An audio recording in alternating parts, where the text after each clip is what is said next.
All right, we are recording. Howdy do, goody two shoes. Guide sorcery speaking. I had to double check because the last time I just did a video without actually going live, it cut it stopped me. It like cut my intro in two.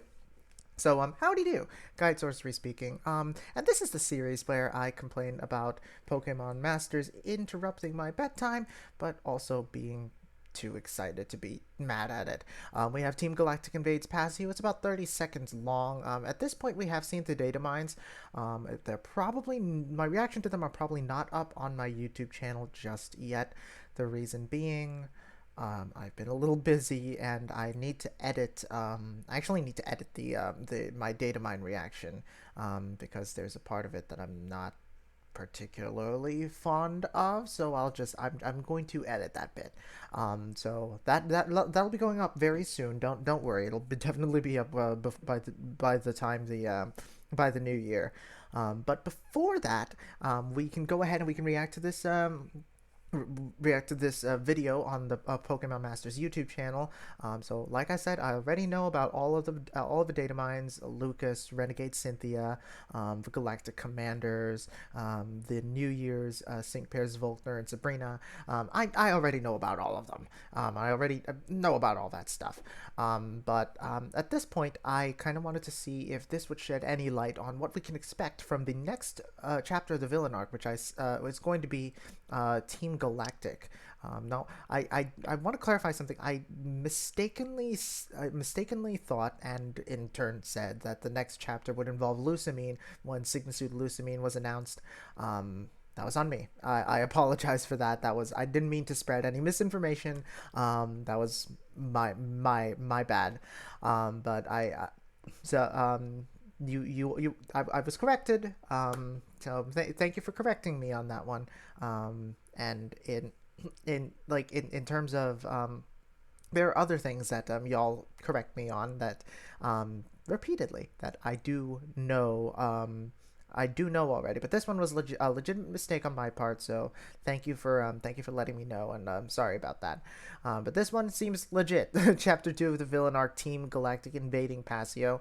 And before we do that, we have the extreme battle event involving the Galactic Commanders. So I'm curious to see how Renegade Cynthia comes across Giratina first of all, and what her role in the story is. So without further ado, let's get right into it. What?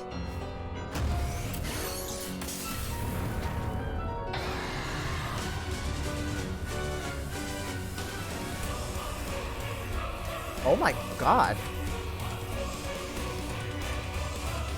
Something he finds worthless too. Oh my god, 10,000 gems. Alright, so she... Alright, that was terrifying. Alright, I'm gonna lower the volume because that was epic music, but also you probably couldn't hear, like, anything I said. I didn't say a whole lot. I just said, like, oh my god, one time.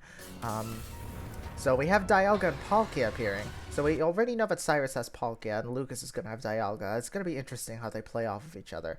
It's interesting that Sophocles should make an appearance because he did have a bit of a large role to play in Cyrus's story when he was first introduced.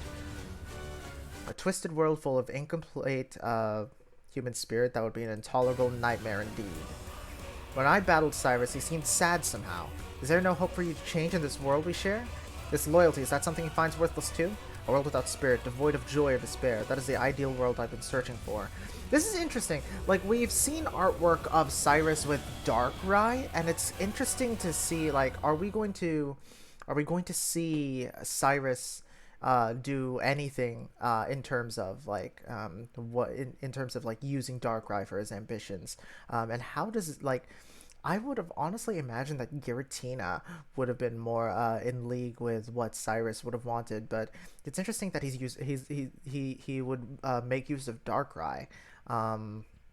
Given that Darkrai causes nightmares, I'm pretty sure like fear and despair are emotions, as he mentioned. So it'll be interesting to see what he does with it. It'll also be interesting to see how Cynthia manages to Maybe the story is that she's already paired up with Giratina, but we'll see. We'll have to take a look.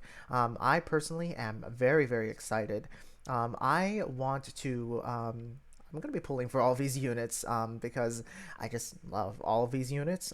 Even though some of them are better than others. Certainly, we've mentioned that Sygna Suit Cynthia Renegade isn't as isn't as good as she could be, which is a shame given that she's paired with freaking Giratina and that she's freaking Cynthia. Um, but yes, she looks amazing. I'm excited for Lucas. We've been waiting for Lucas for forever, and I personally love Dialga, so I definitely want to be pulling for them. And of course, the New Year's Sync pairs. Sabrina is going to be great. I go. Volkner's gonna be great too. I go over them a little in a little more detail, reacting to them in the data mine video, which again, like I said, will be up shortly. You'll probably see the music reaction first, because I don't have to do as much editing in the for the music reaction video. But so yeah, that's pretty exciting. We didn't get anything new though. It is interesting to see how the Galactic Commanders are contemplating their role in Cyrus's life.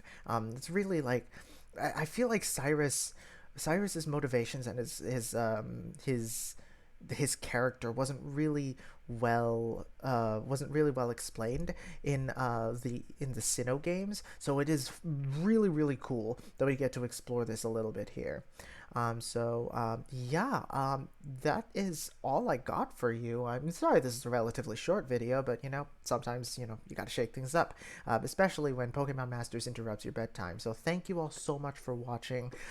If you enjoyed, please leave a like and subscribe if you want to see more of my content. Leave a comment down below. Tell me what you think about this video, about Team Galactic and Cyrus and what their role is going to be in Pokemon Masters. I cracked my neck, good grief. And hey, please follow me on Twitch. I do stream a lot of Masters on Twitch as well as other Pokemon games. With that being said, folks, thank you so much for watching. Catch you next time. Smell you later. Smell you later. I actually need to hit the stop recording button.